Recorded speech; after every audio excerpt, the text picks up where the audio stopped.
All right, so we're just hanging out as people are joining us. And I'm looking for Paul's book right now. Yeah, the poll is launched. It should be here. Yeah. Yes. So if you're just joining us, Assaf, Ann, and I are here wondering if my book is in Ann's beautifully color-coded shelf behind her. And at the moment, it appears awkward for all of us that Ann, in fact, does not have my book. No, I do. Awkward only for me. But sometimes what I do is I take off the dust cover, and I just, because if I have too many books of one color, like there's an awful lot of blue business books. And so in some of those situations, I took the dust jacket off and I recategorized it based on the color of the actual book. So I think that's what happened to yours, Paul. So you had a newsletter recently, Ann, that talked about AI or gifts for content creators. I think my gift to you is I never probably sent you a copy of the book. And actually you gave a blurb for my first book, if I'm not mistaken. I think you're on the cover. It's in here. No, I'm sure it's in here. This is so embarrassing. I should have thought about this before. Yeah. Well, if you're just joining us, we're just kind of hanging out pre-conference. We've got a survey up. Go ahead and take it. Let us know if you're using any AI tools right now, which obviously is a topic of conversation today. But Assaf, Ann, and I are just sort of hanging out. And Ann, so you did a newsletter recently on gifts for content creators.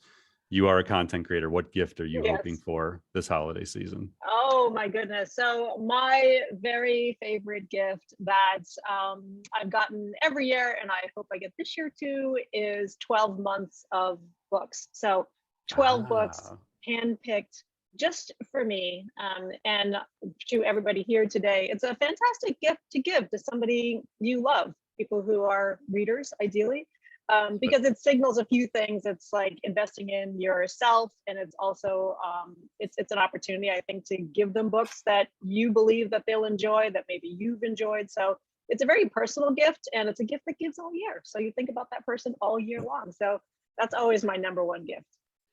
And it's business books or any book or any book. Could be business, could be not. I mean, you could really get fancy and do a theme. It could be around, I don't know, humor. It could be around, I don't know, autobiographies or biographies. It could be anything really. So yeah, there's any number of books. And look at me. I have absolutely zero books behind me. I'm the technology. I know what I'm getting you. Yeah.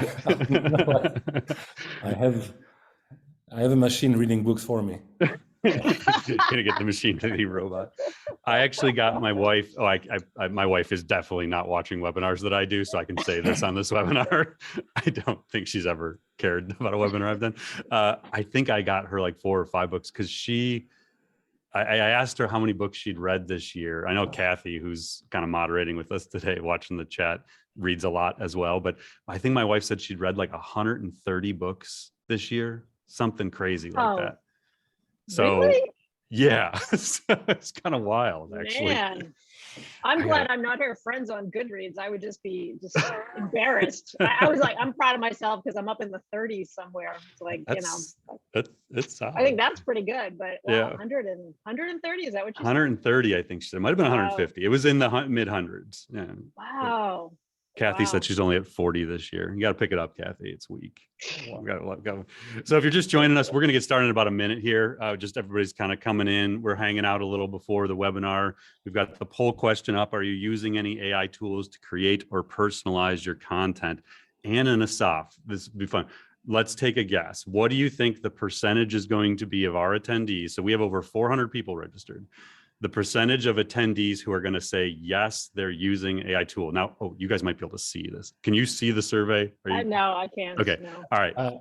I see the survey, but I don't see, obviously, the results yet. Okay. So what do you think? That, yes, they're using AI to create or personalize content? You know, as a data-driven guy, I need to know who's the audience, what they do, how they live their lives. But yeah, I would say maybe between 30 and 40% would say yes. I like it. It's a good guess. Ann, you got a guess percentage? I was going to say 30, but now I have to change my answer. I'm going to say 27% are 27%. Using some aspect of it. I'm going to say another 32% Don't know. Well, we're going to find out in a minute. Wait, what would you say? You didn't Well, get I can see it, so it's kind of biased now. Oh, Like I okay. can see it as it's counting. I can actually see where the percentages are, so it's not a fair. It feels like guessing what words you should use to Yeah, I've communicate. got people in chat, so we actually have a guess of 20%. So it's interesting. David guess it. So that's not bad. All right, so if you're just joining us, go ahead and take the survey. We're going to get started. We're past the top of the hour here.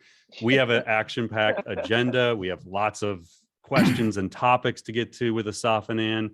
I have a bunch of questions. I'm sure you're all going to have a lot of questions. So the format here is going to be a pretty open conversation. We've got the agenda of some of the topics we want to get through. I'm going to kind of lead the conversation to start and ask some of these questions, but then we're going to try and leave time at the end as well. And so Kathy on our team is monitoring Q&A and chat. I'm going to be watching it as well as we're talking. But let me end the poll and I'll share the results. So we have, there we go. We got 27%. Ann, wasn't that your guess? Didn't you say 27%? I think I said 30, but I'm going to say yes, 27. Yes, you said 27. I'm not as honest as you are. Yeah, there you go. Wow. 27% said yes. So Assaf, you weren't that far off. You said 30. 30. Yeah. So, and then we have 52 say no and 21% not sure. No, I always love the not sure, because we could go, we'll talk about this a little bit, but like Grammarly, which many people use Grammarly, and it's probably indispensable for some of them in their writing, and they don't think about it as an AI tool. And I think that's going to be an interesting theme as we go through this today of like, it's so present in our lives. Like sometimes you go seek out the tool, but in some cases we're going to be using AI technology and we're not even going to realize that's what we're doing. So kind of interesting. All right. So, oops, let's go back here. All right. Introductions. So we can see Assaf and Ann are with us today. Thank you both for taking the time to be here. I'm really looking forward to this conversation. It's so Assaf Baciu, saying that right, Assaf, is the co-founder of Persado, and he's going to kind of give us the ins and outs on the technology side of things. And then Ann Handley, the beloved content creator and thought leader within the marketing space, who's here to give us the perspective as kind of that storyteller and creator of content. So welcome to you both. Thank you for being here today. Thank you for having us. Absolutely. Thank you for having us, Paul. All right, Ann. So we'll get started with you. What we're going to do here is just a couple minutes on introductions, just so everybody gets the level set of who our guests are and kind of their background and expertise. So Ann, the storyteller, many people on the call are maybe here because of Ann's name, in the recognition of Ann. I can tell you personally, as someone who's known Ann for going on probably 12 years now, she's a better person when you know her in real life than she is even on stage and in books. She's one of those people that has that that aura and that reputation in the industry, and she doesn't disappoint when you've met her. So Ann, welcome. Thank you so much for being here and being a part of this. There are probably people on this webinar who maybe don't know your background, or maybe just read your newsletter, or maybe just read your book. So why don't you just take a minute and tell us, what do you do? Like, what is Ann's daily life like at MarketingProfs and as an author that we might not know about you? Oh my gosh. Yeah, so thank you. And hi to everybody here. It's just such an honor to spend the next few minutes with you. And Paul, thank you for that very generous introduction. I never quite know what to do with my face when someone is being so kind and effusive about me. I'm just like sitting here, deer in headlights. Anyway, yeah, so I am the Chief Content Officer of MarketingProfs. I am actually the world's first Chief Content Officer. I don't think I've actually been challenged on that. I had the title at my last company, a company called Clixy, which I founded in 1997, which is a dinosaur's age ago. So now I hold that title at MarketingProfs, where I am a principal. And basically what that means is I head up all things content at MarketingProfs. I am the author of 2 books, Content Rules, which was one of the first books about content marketing, came out in 2010. And then Everybody Writes, which came out 5 years later. I'm now working on a second edition of Everybody Writes. It's basically intended to be, the guide for any content marketer who writes, who is a content creator, kind of an updated Elements of Style for a content marketing age. You see my newsletter there on the right. 3 years ago, I launched my own email newsletter outside of MarketingProfs. So MarketingProfs has a number of email newsletters. I also launched my own. It's called Total Anarchy. It comes out every other Sunday.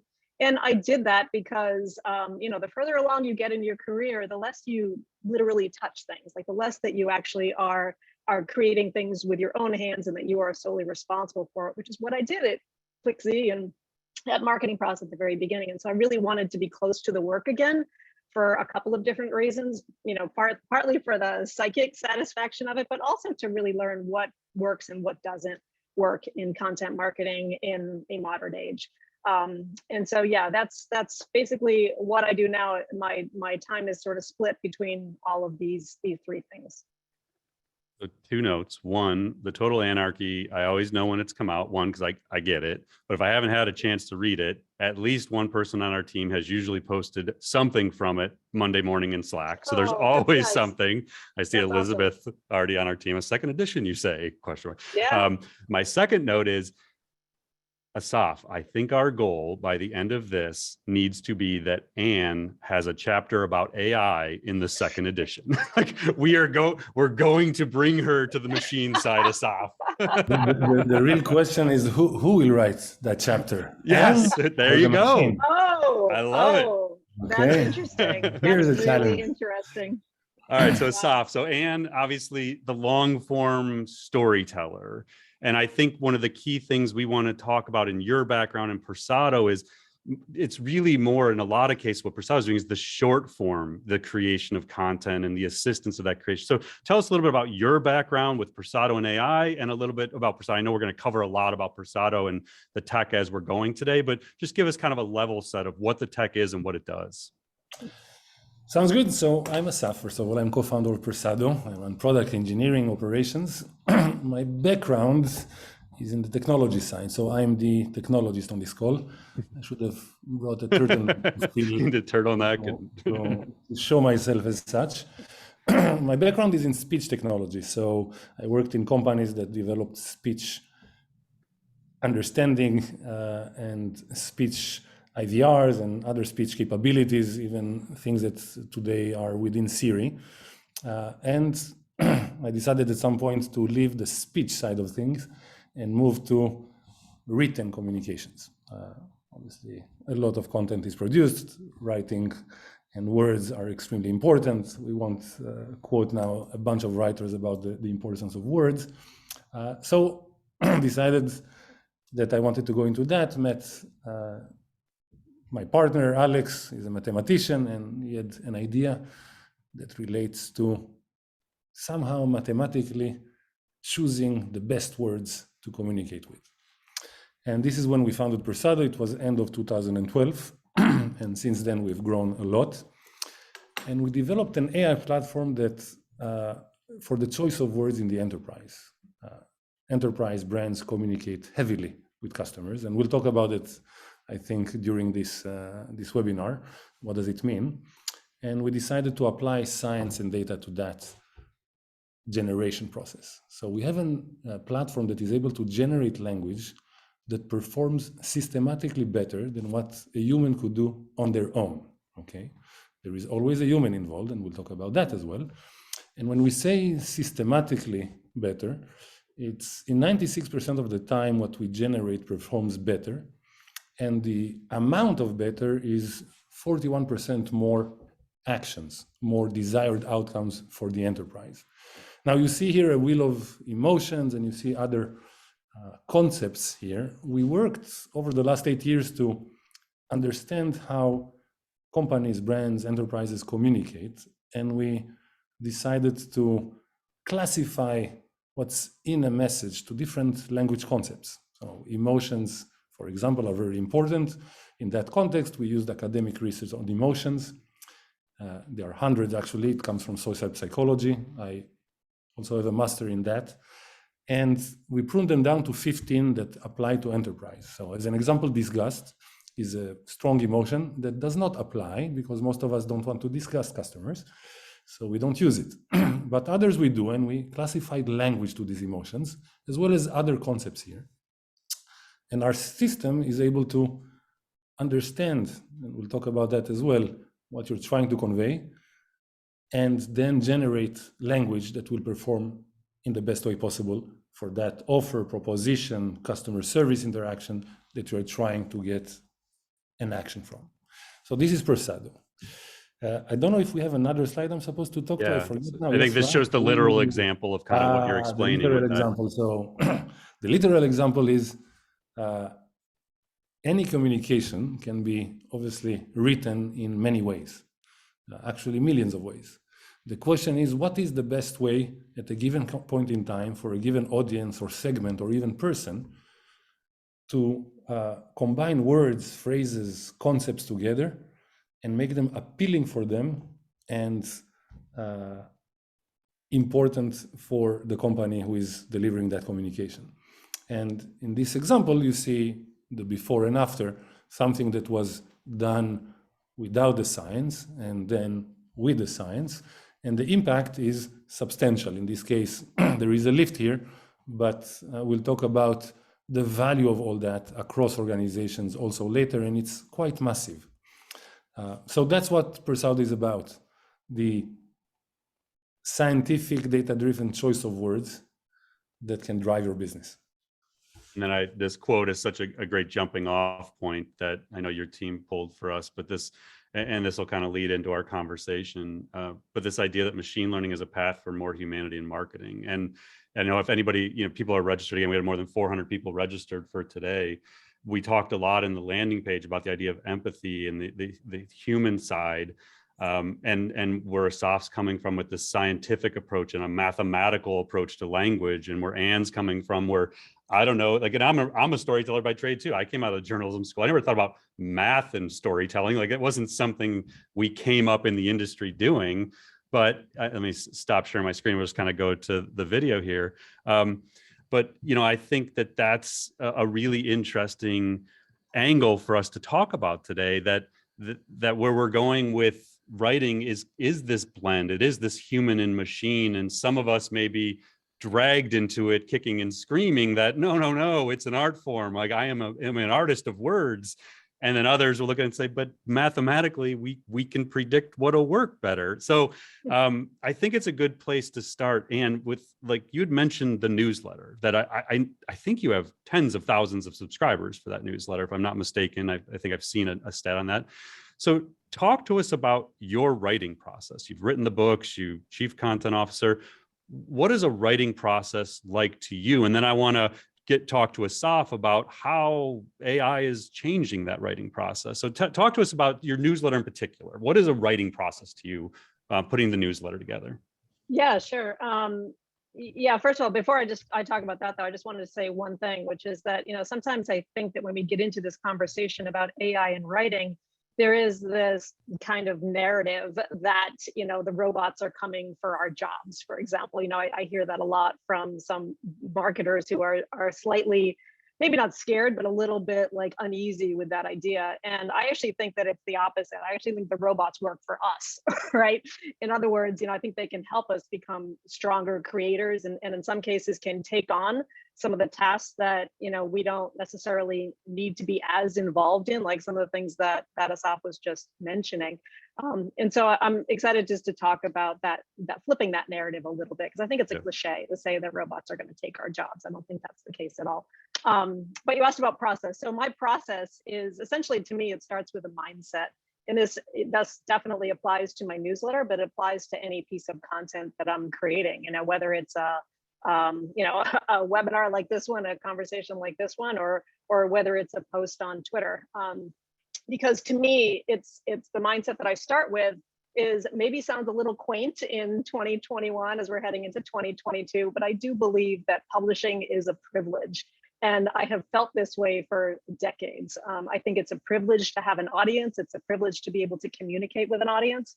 And I especially take that to heart with an email newsletter, because the bar is so high with an email newsletter. And by that, I mean that if I'm not delivering value, if I'm not truly respecting my audience, if I'm not truly thinking that publishing is a privilege, that the ability to communicate with them is a privilege in their inbox, they can, boop, unsubscribe, I'm out of there, and I can't darken their doorstep again. And as a marketer, and as a writer, I love that that bar is so high. I love that it forces me to that level of performance, if you will. So that's really where I start my writing process as relates to my newsletter, is really with that mindset. And then I could get into process. I don't know how deep you want me to get into this, Paul, but when I sit down to write my email newsletter, it comes out every other Sunday morning. And when I sit down to write it, I essentially have a kind of a group of ideas, a whole list of ideas. I'm kind of a hoarder when it comes to ideas, kind of like a squirrel, like stashing things here and there, in my journal, in my notebook, and notes on my desk, just different ideas. And throughout the weeks leading up to a new newsletter, something will bubble up, something will come to mind, and I'll start to poke at it a little bit. And then I know that, to me, if it's really interesting and really relevant, then I think, is this interesting and relevant to my audience? And who for the most part is an audience of marketers, yes, but also writers and creators and people who are looking, and copywriters as well, people who are looking to engage an audience. So if the answer to that is also yes, then I'll poke at it a little bit more. And that's basically my process. I also do a lot of the writing, by the way, just in a total panic, because sitting down to write that first tonight draft, at 6. Yeah. Oh my God, it's just like horrible for me. It's just like, it's the worst part of the whole writing process. The ideas I get super excited about, and then I put it down on paper and I'm like, ugh, I'm the worst writer on this planet. I don't deserve this audience at all. And I just like get really down on myself. I write that ugly first draft, and then once it's out, it's like oxygen in the room again. The weight is lifted off of me. I am not the worst writer in the world. And I get to the part that I really love, which is the editing, which is the tweaking, which is the polishing and the massaging and making it into something beautiful that I think my audience will love. But again, I always start from that moment of, my ability to communicate with you is a privilege, and I really want it to feel that way when I write to you. So, Assaf, I think, I mentioned up front that we're not talking about Persado technology as like GPT-3. So people on this call may be, familiar with GPT-3 and this idea that, maybe AI can write my newsletter for me, and maybe it can write blog posts. That's not what Persado's language AI is doing. But how is technology like Persado starting to evolve the generation of content? How is it changing, not necessarily Anne's newsletter per se, but how is it starting to evolve the writing process for people? I'm not muted, right? No, you're good. We can hear you. So first of all, I want to say, not to be the evil technologist, my father was a writer, so it runs in the blood somewhere. But let's talk about that. And I do want to take a couple of minutes to discuss AI in that context. So yeah, for people to know that in reality, over the last 3 years, there's been a massive advancement in the ability of machines to generate language. And it's based on something called deep learning transformer models. So I'll repeat that, deep learning transformer models. If you Google it, you'll see it. And there is an article in The Verge from 3 days ago saying language generation is the hottest thing in AI, which it is, with a class of system known as large language models, which is what I discussed. Even Gartner just published a research paper saying that these models represent a paradigm shift in the field of AI. And for once, they are right. So it is a paradigm shift. A model like this is able to provide alternative ways of saying something. So if you want to quickly translate your thoughts or ideas, as Anne said, to words, it can be very helpful. It can be very helpful for the first draft you're trying to put together. Persado is different than that. It has a unique transformer model, and it's unique because it was built and trained to handle specifically enterprise and brand communications. And unlike GPT-3 or other transformer models, it's connected to consumer responses and evolves with them. So today, for example, our platform talks to about 1.2 billion consumers annually and just learns how to talk to them. So it's extremely valuable.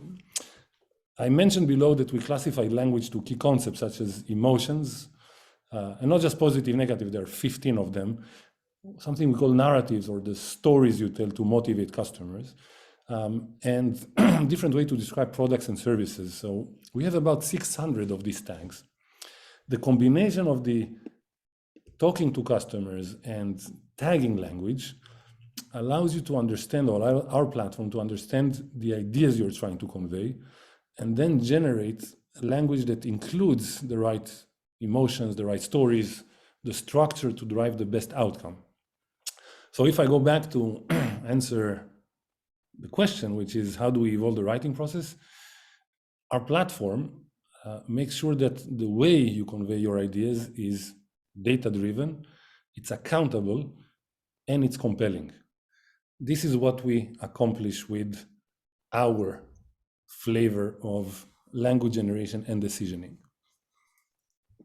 And for the large language models, it is an abstract thing if you haven't heard of it or if you haven't looked in it. But the reality is you're exposed to it all the time. I mean, Google's search results are being powered by large language models. Google Smart Compose that many of us use daily, it's how they're able to generate the next word or the end of a sentence. So while it might not be a term you hear that Assaf's using, it's something that's very prevalent in your life. And as he highlighted, there have been massive advancements in the ability of machines to generate long form language as well in the last few years through this deep learning movement being led by OpenAI and Google and Microsoft and Amazon. They're all playing in the same space. Lots of people, as Assaf said, are very hot on language generation.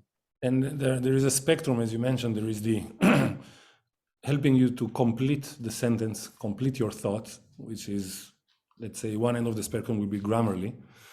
And there is Persado, who is generating language that drives outcomes and behaviors along with your consumers.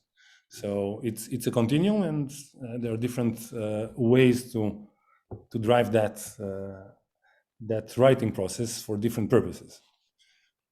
So we touched a little bit on ideation and creativity, and you kind of talked about where your ideas come from. Assaf, how does Persado or AI tech in general help with that ideation and creative process? I mean, is Persado taking something so let's say I want to run an ad for something I've created, or I want to send an email. Is it taking something I write as a human and just making it better, or is it actually generating a version of it from scratch, and then as a human I'm looking at it? It can do both. Okay. Your ideas as a human, at least and we can talk about this communication that we handle. So this communication that we mentioned, whether it's the impressions, the messages, the emails, the SMS, they represent today over 90% of the content that brands or enterprises are using to communicate. So an average Fortune 500 company will spend over 100,000 hours a month writing these things that consumers sees in one context or another, and they will see them about 200 million to 500 million times per month across all channels. And the fact is that it's done without science. So in terms of ideation, the input can be whatever you have today. And it's not that it takes that and makes it better. It takes that and understands what you're trying to communicate. And then it suggests better ways, better in the sense that it's still in context, it's correct, it's compelling as a language, but it's better from the action you're trying to drive via this communication. Okay, so the input can be a brief. I'm trying to talk about these consumers to this segment, or it can be the actual copy, and with natural language processing, you understand what's in it. Again, in a unique way in our case, because we understand if there are emotions in it, if not, if there is a narrative in it, if there is not, and then it goes and generates something that is better. Okay. And could you see yourself using a machine as you're writing your newsletter, like on the side being like, you're not hitting your emotions? Like, could you see yourself doing that? Like, or would you just? Yeah, one of the things that just came to mind when Assaf was talking is that, I've been, first at ClickZ and then at MarketingProfs, I've been editing marketers for literally 30 years. And what's interesting is in how it relates to what Assaf was talking about too, is that I do think that, in marketing, but also I would say this is true of almost any any writer, any content creator, we are so close to what we're producing that sometimes there's sort of this blind spot, a curse of knowledge, whatever you want to call it. We know what we're trying to say. And so it's hard for us sometimes to swap places with the reader and think about things from their point of view. Now, that's something that I do kind of organically, like when we're talking process, how I'm writing. I usually leave a day in between my first draft and any subsequent drafts. And the reason why I do that is because it allows that first draft to mature a little bit.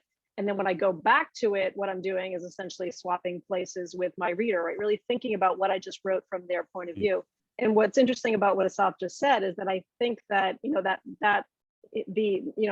applying machine learning and natural language processing, I think it kind of compresses that continuum, right? And so to answer your question, Paul, yes, I can see that. I mean, right now I use Grammarly, and just as I'm writing, anything long form, and sometimes I agree with what they say, and sometimes I don't. And in some ways, it's there's nothing more satisfying than me as a content creator than discarding what a robot says. Like, it's very different than what Assaf is how he applies how Persado applies its own technology. Yeah. But I think you also have to always think about that, the way that the human is interacting. Sometimes I know better, but again, I think it's interesting, just the idea that something like machine learning and AI can actually help, compress that timeline, can help you think almost real time as you're writing about what's going to resonate most with your prospect, your reader, your customer.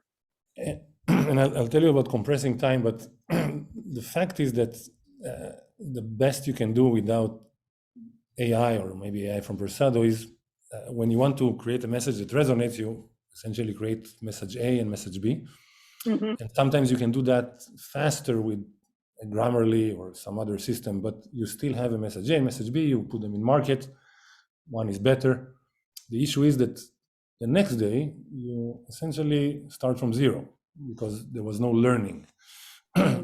Our Flavor AI learns what concepts, language elements actually drive the outcome, or what resonates. Resonates, you can think of it also as we're asking the customers via the messaging, how would you like to be talked about, to be talked to? And they answer by their actions. They read it, they clicked, they bought, they continued within the IVR or the chatbot. They did something. They react to the content. And this actually compresses what I mentioned compress, because you mentioned compress, and we talked about creativity. In our case, it's impactful creativity or purposeful creativity. We are not creating for the sake of creation. We are in the context of brands, and we want to create strong bonds with consumers, appeal to them, but drive growth. And what you are able to achieve with that type of AI is you compress the time to performing or resonating content by about 90%. In terms of how many times you need to iterate, talk to customers in market, understand what they like or not like, and then get to a better outcome. So that's how we think about it, at least. And then I think it kind of transitioned just really well into the question of the more human and the empathy, because I believe I saw a newsletter where you talked about one of the metrics you look at is how many people respond to your newsletter, like reply yes. back to you. So in a way that's qualifying, quantitatively, you have a number of, yes, people are coming back to me, but in many ways, that's where the empathy and the human side comes in. It's your ability to connect with these readers. Mm-hmm. So what role does that putting yourself in their shoes a day after you write the first draft, like what is the role of empathy in your writing?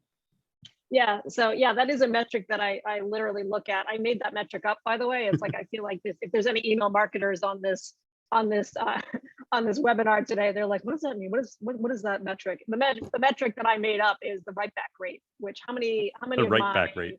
The write back rate. How many people are literally clicking respond and writing back to me? And the reason why I look at that is because, yes, it can be kind of time consuming, but in aggregate, like if I have less than, so I have 42,000 subscribers on my list, 42,000 people. And if I get less than 100 people who right back to me. So if that right back rate is less than 100, then I think, what did I do wrong? Why did this not, why did this not strike a chord? Why did this not resonate? And so, yeah, that's how I think about it. That's how I look at it. And what that does is it helps me be more empathetic. It helps me think about things from their point of view. Sometimes this word empathy, by the way, it's like, I know we wanted to chat about it today, and sometimes it's a little bit squishy, like in a marketing context. It's one of those words like authentic, right? That like, what does that actually mean? Like, can we actually put some heft behind that? Like, what does it mean in a marketing context to be authentic or transparent? What does it mean to be empathetic? And when I think about empathy, I think of it sort of in the classic kind of the way that Brene Brown talks about it, right? Which is that instead of just feeling for somebody, you're literally feeling with them. So you don't have to be exactly like them, but you have to get a sense of what are they feeling at this very moment. And I think it's so key in marketing. Actually, it's so key in life, but it's especially key in marketing, because we do need to think about how our words are resonating with the people we care about connecting with.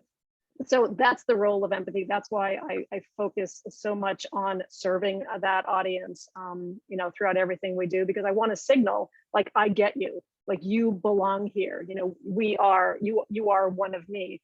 And so I put all those signals out on everything that I do, right? On the landing page that invites you to sign up for my newsletter, certainly in the newsletter itself, but throughout everything that I do, across social channels, across every contact that I have with anybody in my own audience, is to focus on, signaling that, like, I get you, you belong here. And by the way, like, sometimes people don't belong here, and that's okay. Like, that's fine. But I serve the people who I care the most about, and that's what I try to have the empathy for. And Assaf, we started off with the quote from Chase about machine learning is the path to more humanity in marketing. And you've touched on this a little bit with some of your responses so far, but just building off of what Anne is saying, how does the AI enable that? Is it just that the real-time reaction because of emotions? How is it making writing more human? So we have to define what is more human or more empathetic. And Anne touched on that. It's understanding who you're talking to and being relevant to them. It's one way, and there is a word for that, at least in marketing. Maybe it's broader than that. Specifically, it's personalization. So there are two ways that AI can make writing more human. One is on the personalization side, and according to many surveys, consumers want to be talked to with content that is relevant to them, and companies are keen to personalizing everything for customers, but actually for language or the choice of words, today in many companies that we don't work with yet, it's one size fits all. But at the same time, we are all unique, and machine learning can cater to our individual nature. So essentially, it means different language for everyone, and even better, as you said, the right stories or emotions or structure of a message for a better connection. Essentially, what we try to create is this, in our flavor of empathy, is this past corner shop experience where the attendant knew how to talk to us, each and one of us actually, differently. Now, with digital adoption, most companies never meet their customers anymore. And AI can emulate this corner store experience. So if you look at an e-commerce experience and somebody comes in your digital door, and you may say to the first person, maybe it's about shoes, hey, these shoes will surely turn heads. It's a great opportunity to seize. And to another guy, you would say it's a great time to reinvent yourself, and these shoes will do that for you. So with these two sentences, I actually used different emotions. One was encouragement, one was exclusivity, different narratives about reinventing yourself or turning heads, and the structure of the message is different. AI can, and at least AI from Persado, can actually generate language that would resonate with you specifically. And yes, it's based on the signals from the market. There is another way that AI can be empathetic, and this actually is from our COVID experience. We developed and trained our model to handle something we call mindful narrative. So in the height of COVID, companies were looking for ways to essentially be mindful when they communicate with customers. And we developed concepts like reassurance or sanctuary or optimism, wellness. And we trained our model to deal with that, such that communication during that period included these specifically for different people or segments. So an example of optimism is, you have a discount of 40%, but you just don't want just to send a discount out. You can add, or the machine can add something like a little digital sunshine to get through this together. So it's few words, and for that person, along with the rest of the message, actually drives very positive impact. And we've seen this positive impact in the form of CSAT improvements. So personalization and the ability to emulate some empathy that we call the mindful narrative, such that it can be scaled across many, many touch points with customers. I think it's a key point, and just something I'd be interested to get your thoughts on. When we're talking about these enterprise businesses, you, Anne, may be able to do an insanely good job of connecting with your individual readers because you talk to them, you get 100 emails each time. But in an organization where there may be 100 marketers or 1,000 marketers, to scale your most empathetic person on the team, to scale, we're creating language. Are we resonating with people? Are we meeting them where they're at emotionally? That's what we're talking about with AI. It's almost impossible to scale the kind of personalization Assaf is talking about, and to take your best editor, your best copywriter, and make sure that everyone else on the team is up to that level. And that's the kind of stuff that when I think about AI and where we can go, I start to think about how do we turn our best people into something that can scale across a team. I don't know if there's a question there. I'm just like pontificating on. But I mean, it kind of leads us into like, where is this going? When we think about, this, we have personalization, we have the ability to be, in essence, a copywriting assistant, a editor at scale. And maybe back Assaf for a minute, but like, what are you seeing the best organizations? I mean, you work with, Persado works with some of the biggest brands in the world. What are those organizations doing? How are they evolving their content and creative structures to position them to be at the forefront of this change? What are you seeing there? So, first of all, yes, we see absolutely forward-thinking leaders and companies already embracing these technologies or capabilities. And I think the first and foremost thing I would say is that these leaders and companies, they believe that content is key for their strategy. And it is becoming even more so because there is an increase in digital adoption that I mentioned. So you don't meet your customers, and content is a key differentiator. Content in this context for us is, of course, all the words that you're using to communicate with customers. There is also something that people actually don't realize, but there is an acute need to have more precision in content as companies lose the precision in targeting because of the crackdown on privacy. So being able to essentially use your first-party data and signals from the market and make the content the best it can be for an audience or segment person is critical. And to achieve that success, first of all, these technologies, but AI in general, must be adopted in a company at an executive level. Because, and we've done it many times, if it's not, it's actually remains a science project in a corner of the enterprise. And if you use it and try it, and it does not scale and does not drive the potential transformational change it can. So it has to be managed top down. And the reason for that is that you need the imperative to have multiple teams and organizations that can contribute to it and are affected by it, come together to implement it for scale. So for example, in our case, for language and decisioning, It includes copywriters and channel managers and data practitioners, sometimes the agencies, and understanding, or a deep understanding actually, of the content flow. Once that is done, it is adopted, it scales, and the results are absolutely staggering. But if it's not, then again, it remains a cool thing that somebody tried at some point. And are you seeing it? I mean, you talk with lots of content marketers, content leaders. Are you seeing any evolution of how teams are structured or what they're doing to integrate AI at a higher level? I'm not sure that I have, to be honest with you, and I actually think that there's an opportunity there.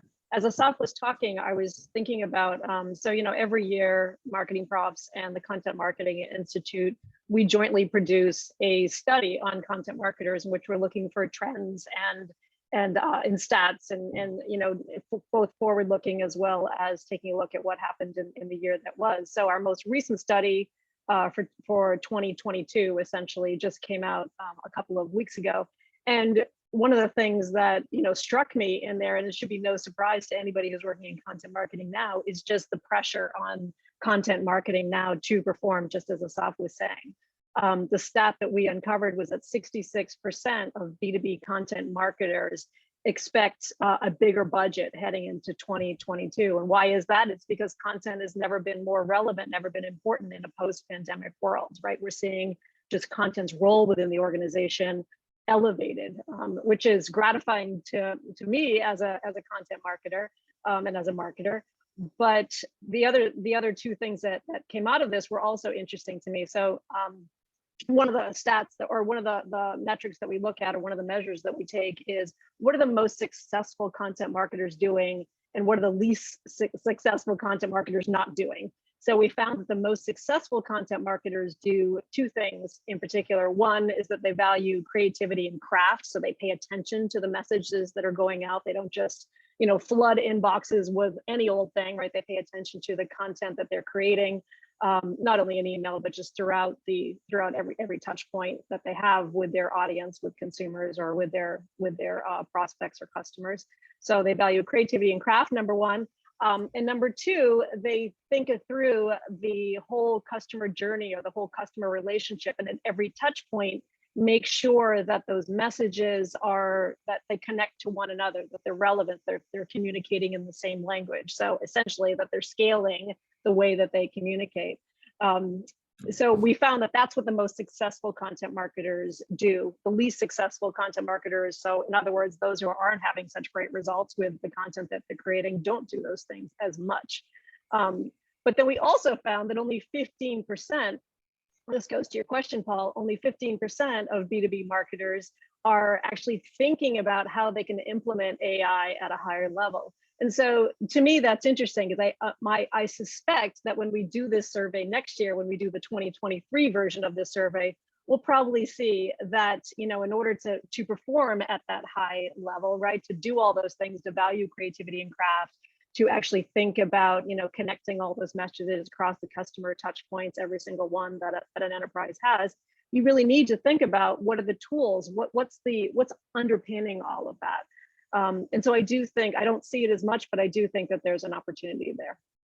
Yeah, and it's funny, like when I look at studies like that, and I've always been a huge fan of that report that you and CMI do, you know, you always have to connect the dots. And Assaf, you can attest to this. Like if you ask someone and says, do you need to personalize your content and target your messaging? Yes, 100%. People are going to say, absolutely, I do. Do you need to more efficiently create content at a higher quality? Yes. Do you need your content to rank? If you ask about outcomes and they don't know that AI can do all of those things, they're not going to then say, I need AI to do it. They don't understand what AI is or what it's capable of. But if you ask about outcomes and you say, okay, if you think personalization is essential and your competitor thinks it's essential, and you race forward and figure out how to do it smarter than them, you will win and you will dominate your competitors. AI is the path to that. Now here's what it is, here's how it actually works. But you have to walk people there, because the vast majority of people, and we've done this study with Drift on like, do people understand this stuff? And the answer is no. Like they don't know what AI is. They don't know what natural language processing is. They don't realize what it's capable of doing. And so I just think it's so, and Assaf, I don't know if you have anything to add on that contextually, no, but like that's the problem. It is, and it starts to change because obviously we are exposed to many articles and buzz in the market to some extent. But I think that go back to the organization and where it's successful, they also understood that they need to, in context of marketing, for example, upskill the marketing organization to be somewhat more data savvy, and maybe more profoundly to build the trust between the machine and the human. So trust comes from understanding what the other one is doing. Yeah. Okay. And we've built trust with many systems. So today, if I ask somebody to go out on a walk in a city he doesn't know without his phone and his GPS, they will potentially panic. They build the trust that they can really look and ask their GPS, what's the fastest route to get to that place? And this will guide me. We think about our AI the same way. If you want to resonate with customers, this is the fastest way to do that, but you need to understand a bit how it works, you need to experience a bit, and then you need to understand the output of it, whether it's data or analytics or whatever it provides. But once you've done that, yes, it flies much faster within an organization. What does it take? I mean, when we talk about the future and upskilling teams and preparing teams to work with AI, Assaf, are you seeing anything being done? And then Anna, I want to follow that up with you. It's almost like, what do you feel like content marketers need? But Assaf, let's start with you. Are you seeing any training going on to prepare content creators, marketers? Absolutely.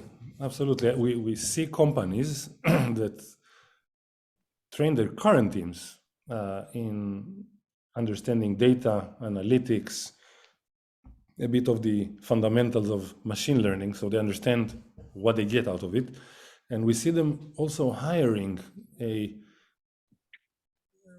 breed of marketeers that have a mix of experiences that are pure marketing and content, but also somewhat, say, technology comfortable, or technologically comfortable. And we see that.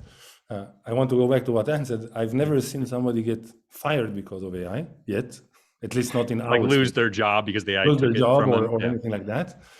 It's really a combination. There is AI and humans. It's ideas, and it's translating those ideas to words. But the fact is that if you look at everything that happens, writing will never be the same again. So we truly believe that companies or leaders need to think, how do they combine forces here? Because it will be a combination, and that combination starts with trust. I love the trust concept. And are you feeling any gaps yourself as a content creator? Like, oh, I gotta go prepare for this. Or when you think about your own content teams that people talk to, are you seeing those things where you start to say, yeah, they need to understand data a little better? Or like, are there gaps you're seeing in the skill set as we move forward? I'm trying to think about that. I mean, yes, to some degree, but I mean, here's the deal. Like, one of the things I love about marketing is that you're never complacent, right? You always have to challenge yourself to level up and be thinking about what's next. And honestly, that's why I value this conversation so much. That's why I agreed to be part of it, because, somebody like me, like, you could argue that I'm sort of the poster child for the creative in marketing, right? For the writer. And so if I'm part of this conversation, if it's something I'm thinking about, I feel like that's something that I can also give to my audience. I do think it's important for everybody here to be educating themselves on AI as relates to content and creativity, which is why I think this entire program has been so successsul, right? And so, yes, there is a gap, but I also think that there is some momentum, right? That having conversations like this are critical, and I think will really help elevate the role of AI in marketing.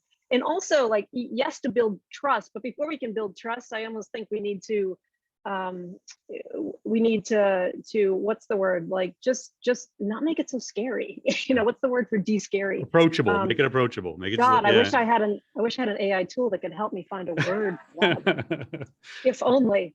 So yeah, to make it more approachable and to make, help us understand the capabilities and the opportunities with AI as relates to our writing. Again, like as I started out talking about today, I don't see it as a combative relationship. I don't think it's either us or the robots, right? Instead, I think that technologies can help us as creators, and that's really what I find so interesting and so exciting, and basically what I'm evangelizing with my own audience as well.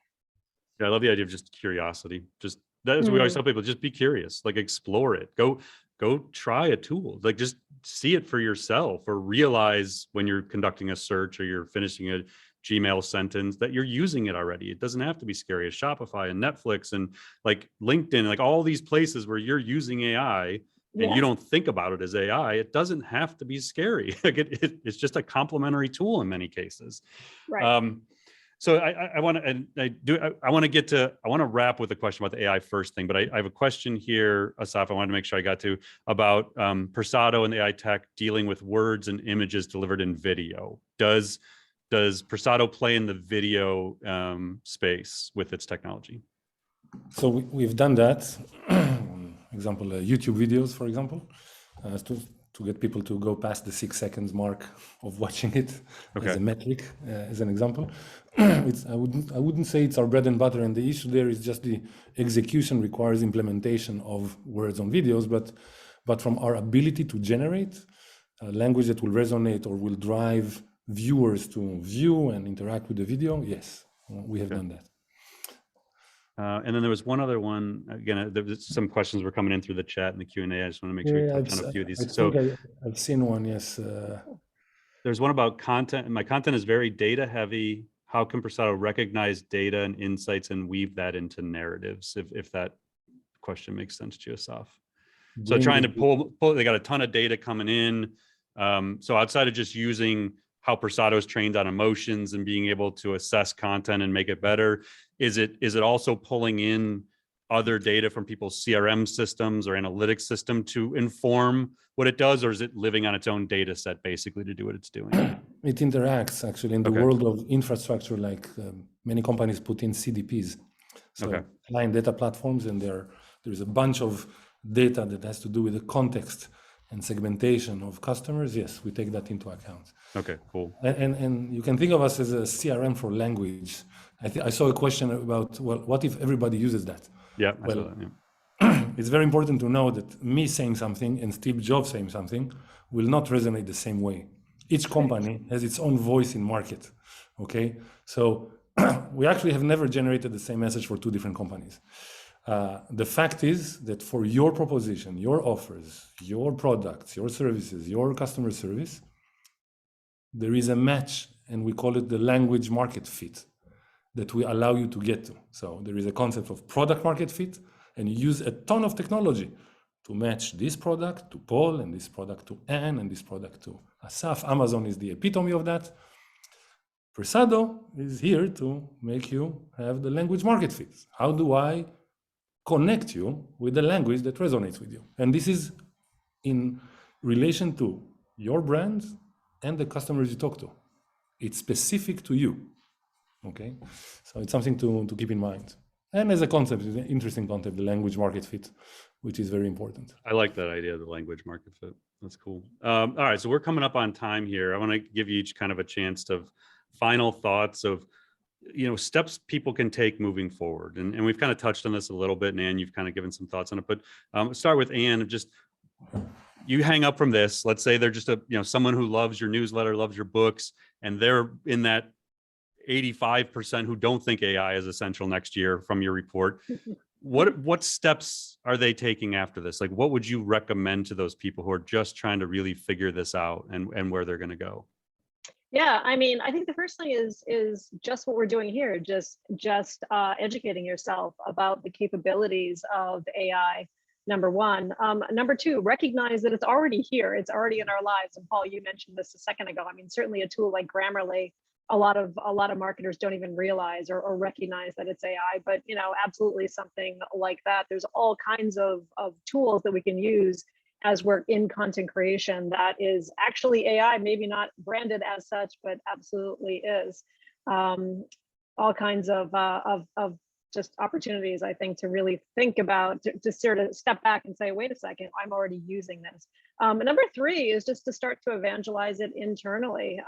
It's just to say, like, is there an opportunity for us to think about your goals for 2022, for example? Is there an opportunity to maybe apply some AI to do it even better? So if you are a content marketer who is using content marketing, who has some goals that are similar to the ones that I mentioned a minute ago in our research report, if you value creativity and craft, for example, if you are looking to get even better at connecting with customers across every touch point and really bringing that messaging together and making it clear that, providing a better experience, another word, by the way, that I think is a little bit squishy in a marketing context. What does that actually mean? But anyway, so if you are thinking about the experience that you're delivering to your customers in 2022, is there an opportunity to think about applying some technology to level up you and in the organization? Because I think there's an opportunity for forward-thinking marketers to truly transform how they're marketing. And if you are the person who's delivering that message to your own organization, then you become the hero, and who doesn't want to be the hero? So those are 3 things that I would say. I want.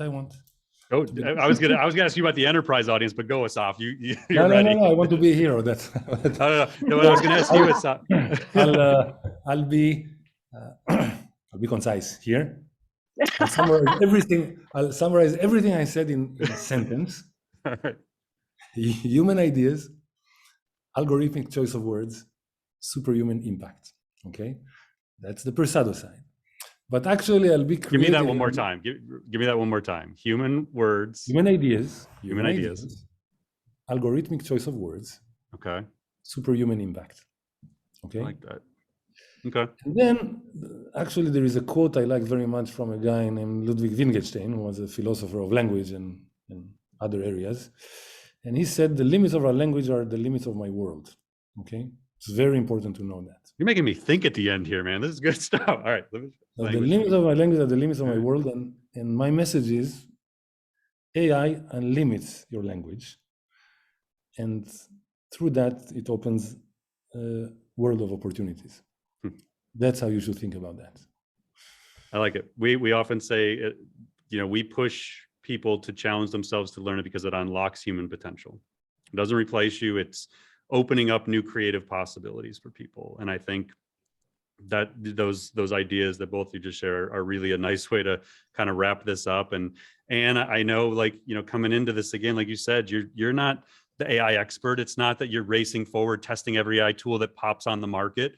But like all of your audience, you're coming to things with an open mind of saying, tell me, show me. Like, I want to be a better writer. Like, if you're saying there's ways to do this, and I think it's amazing that you're kind of leading, as you always have, as we kind of move into this human and machine. And Assaf, the technology and the ability for people to kind of level up what they're able to do with language is critical to the success of businesses of all sizes moving forward. And so just thank you to both of you for sharing your time and insights. I think I speak for everybody. That's been amazing to hear your perspectives.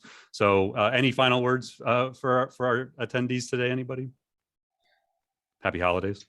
Happy holidays. No, no, I think you just said it perfectly. I mean, I think the way that marketing keeps changing is what I love the most about marketing. And this is just another example of that. And I think it's a really exciting opportunity. So just wanted to leave it there. And yes, happy holidays. And thank you everyone for being here today. And by the way, it's so awesome to see so many friends in the chat. I love the chat. It's blowing up. Yeah, it's great. It's just so awesome. All right, Assaf, we really appreciate your time. Yeah, it was a pleasure. And I'm going to buy some books and organize them by color. Anne's going to send them to you for holidays this year. I need to. I got a bunch of Pauls out in my garage. I don't need them anymore. She's got a box of them. All right. Well, thank you everyone so much for being with us today, and happy holidays for sure. We hope to see you again in the new year. Thank you again. Thanks.